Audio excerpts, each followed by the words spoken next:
Shalom Ibu Bapak, Saudara-saudara dan anak-anak yang dikasihi Tuhan. Saya berharap semua dalam keadaan baik, sehat dan tetap semangat di dalam Tuhan. Kembali bertemu dalam sapaan harian GKJ Manahan. Sebelum kita mendengarkan firman Tuhan, mari kita berdoa. Allah yang baik, sungguh kami bersyukur untuk hari ini, untuk rahmat dan kebaikan yang Engkau anugerahkan. Saat ini kami datang dalam kekudusan-Mu Tuhan, rindu atas firman-Mu. Berkenanlah Engkau hadir dengan kuasa Roh Kudus-Mu, supaya firman-Mu termeterai dan mengubah kehidupan kami. Dalam nama Tuhan Yesus kami berdoa. Amin. Firman Tuhan yang bersama-sama akan kita renungkan, diambil dari kitab Imamat 19 ayat 1, dilanjutkan ayat 15, sampai dengan ayat yang ke-18 yang demikian bunyinya. Tuhan berfirman kepada Musa, berbicaralah kepada seluruh jemaah Israel dan katakan kepada mereka, kuduslah kamu sebab aku Tuhan Allahmu kudus. Janganlah kamu berbuat curang dalam peradilan, janganlah engkau membela orang kecil dengan tidak sewajarnya, dan janganlah engkau terpengaruh oleh orang-orang besar, tetapi engkau harus mengadili orang sesamamu dengan kebenaran. Janganlah engkau pergi kian kemari menyebarkan fitnah di antara orang-orang sebangsamu. Janganlah engkau mengancam hidup sesamamu manusia. Akulah Tuhan. Janganlah engkau membenci saudaramu di dalam hatimu, tetapi engkau harus berterus terang menegur orang sesamamu, dan janganlah engkau mendatangkan dosa pada dirimu karena dia. Janganlah engkau menuntut balas dan janganlah menaruh dendam terhadap orang-orang sebangsamu, melainkan kasihilah sesamamu manusia seperti dirimu sendiri. Akulah Tuhan. Ibu, Bapak, Saudara-saudara dan anak-anak yang dikasihi Tuhan, dalam ritual keagamaan ada hal-hal yang ditempatkan sebagai hal yang suci, sakral, kudus. Misalnya tempat suci, batas suci, benda-benda suci, dan lain sebagainya. Dalam Kristenan kita juga mengenal pelayanan, perjamuan kudus, baptis suci, dan lain sebagainya. Apa itu suci atau kudus?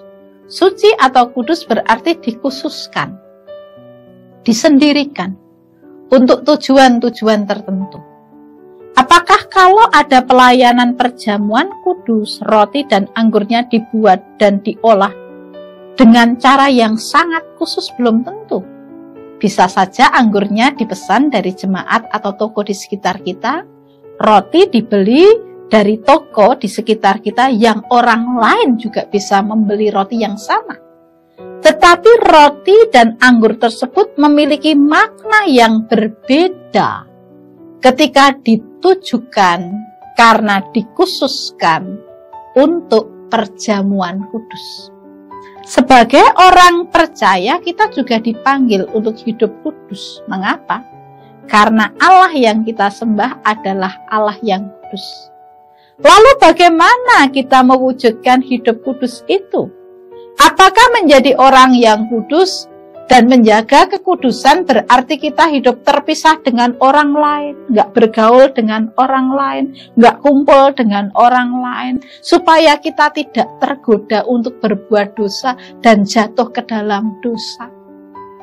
Apakah hidup kudus berarti kita mengenakan simbol-simbol keagamaan dalam seluruh pakaian kita? Apakah hidup kudus berarti kita menggunakan seluruh waktu kita untuk melakukan ritual-ritual keagamaan dan mengabaikan tanggung jawab hidup sehari-hari? Tentu tidak seperti itu. Kalau kita perhatikan bacaan tadi, Imamat 19 ayat 1, dilanjutkan 15-18, kekudusan seseorang itu tidak hanya diukur dalam relasi personal dengan Tuhan. Dengan rajin beribadah, berdoa itu memang harus. Itu baik dan harus kita lakukan. Tetapi kekudusan seseorang itu juga harus tampak dalam tindakan etis, dalam berelasi dengan orang lain. Ketika dia hidup di tengah dunia ini, dunia sekitarnya ini, Lalu bagaimana? Mengungkapkan dan mewujudkan kekudusan hidup. Ayat 15 sampai 18 tadi menegaskan, mengupayakan keadilan dan menyatakan kebenaran, tidak berbuat curang. Hal ini diwujudkan dengan sikap yang tidak semena-mena kepada mereka yang kecil dan jangan terpengaruh pada orang yang besar. Yang kedua, tidak menyebarkan fitnah kepada sesama kita secara langsung atau tidak langsung dalam dunia nyata ataupun dunia maya. Karena saat ini sudah marak hoax, fitnah memang sengaja di-create. Yang ketiga, tidak menjadikan orang lain terancam karena tindakan hidup kita. Mungkin karena kekerasan, karena kecerobohan kita. Yang keempat, menyatakan kasih kepada sesama, kepada semua orang. Dan yang kelima adalah tidak menuntut balas karena balasan itu bukan hak kita tetapi hak Tuhan. Dan tidak membenci orang lain. Dari apa yang diungkapkan oleh imamat, kitab imamat tadi, kembali kita diingatkan untuk hidup dalam kekudusan, karena Allah kita adalah Allah kudus. Kekudusan itu tampak, baik dalam relasi kita dengan Tuhan yang dekat, yang akrab, namun juga sikap etis kita dengan sesama ketika kita hidup di dunia.